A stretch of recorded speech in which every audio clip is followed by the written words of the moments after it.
एक अंधी माँ की दर्दनाक कहानी। स्कूल से घर आने के बाद लड़के ने उसकी बैग फेंका और अपनी माँ पर नाराज होकर कहने लगा, तू आज मेरे क्यों नहीं आई थी? एक अंधी माँ ने दर्दनाक कहानी।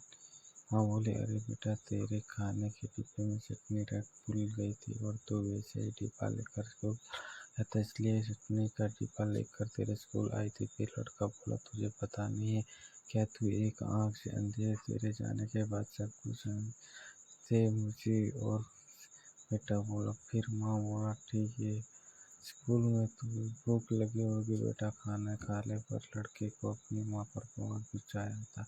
वो बोला, मुझे नहीं खाना। और वह गुस्से में माँ को घर कहने लगा कि बोला, तू एक अंधी है।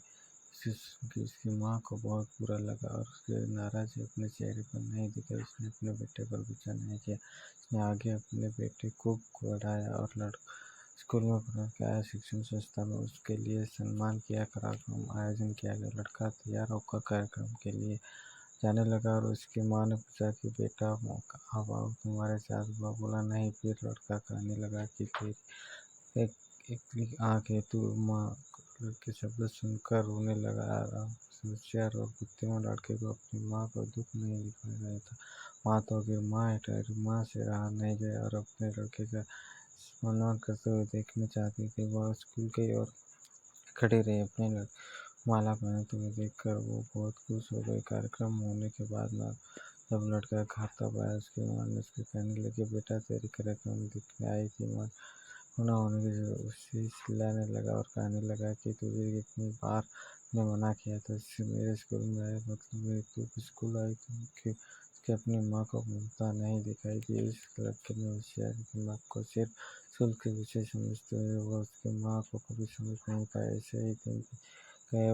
बड़े हुए लड़के की शादी हुई। फिर उसकी पत्नी उसकी लगी। पड़ोस में लोग मुझे कहते हैं कि तेरी सास एक आँख से अंधी है और यह शब्द नहीं सुन।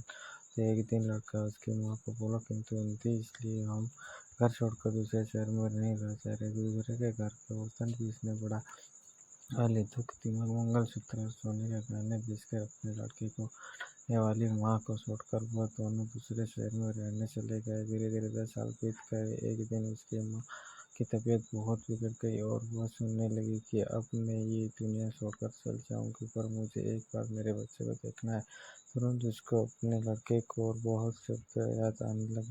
तो अंधे वह बच्चों के मिलने का विचार मन निकलने देते, पर माँ तो माँ ठहरी, उसके रहा नहीं जाता। वह अपने लड़के से मिलने के लिए निकले और शहर में बेटे के घर पहुंचे। तब उसने अपने पोते खेलते हुए दिखाई देते। वह उनको उठा कर खिलौने के लिए आगे ले जाती है, पर उसने बहुत ही, अब बच्चों का हाथ मत लगाना। उसके वक्त उसका बेटा आ जाता है और कहता है कि तू इधर क्यों आई? वहाँ चली जाए। यहाँ से वहाँ बहुत दुख होते और उसके पीछे अपने आप संभाल कर वापस आती है। कुछ दिनों के बाद पड़ोस में बेटे को फोन कर बताया कि तुम्हारी माँ आप पास अब ज़्यादा समय बचने के लिए नहीं लगे। एक बार आकर उसने मिला। लोगों ने शर्मा हुआ। लड़का अपनी माँ को मिलने के लिए निकला। मन से अपनी माँ पर बहुत गुस्सा आ रहा था। वह कहने लगा कि बुढ़िया, जल्दी मुझे तो अच्छा होगा। वह घर पहुंचे तो पड़ोसी ने कहा कि तेरी माँ परसों रात को मर गई थी। हमने इसलिए कल दोपहर को रात को देखी और तू नहीं। हमने माँ को देखने से क्या करते? वह उसके आखिर पल में तेरा ही नाम ले रही। पड़ोसी ने लड़के को एक पैकेट दिया और लड़का फिर चला गया। उसकी पत्नी ने पूछा, क्या हुआ? तेरे शिकार के लिए बोली, अंधी तो खोल कर देखा तो उसमें एक चिट्ठी थी। वह चिट्ठी सुनकर निकली और पढ़ने लगा कि बेटा, अब तेरे भगवान के घर जाने के बाद समय आया, इसलिए मुझे बता रही थी। जब छोटा था तब मैंने एक्सीडेंट में मेरी एक आँख चली गई थी और उसमें तेरी आँख चली गई थी और उसने अपने पास से सबको प्रॉपर्टी का डालकर मुझे पढ़ाया ने, इसलिए मैंने तेरी आँख तुझे दी थी। जब तेरे दोनों आंखों आई तो तेरी एक आँख से आंसू आने लगे। बेटा, हमेशा खुश रहना। चाय का चुप रहे। और माँ से कहकर रोने लगा कि माँ, तेरी एक आँख मुझे दी थी, तू मेरे ये बात तो ये बात सुनकर क्यों नहीं बताई? मुझे माफ़ कर माँ, तुझे कभी समझ नहीं पाया। बेटे को वापस सब कुछ था, घर, पैसा, परिवार, लेकिन जो जन्म पाली, उससे भी ज़्यादा उसे खुशी रखने के लिए जीवन भर बिना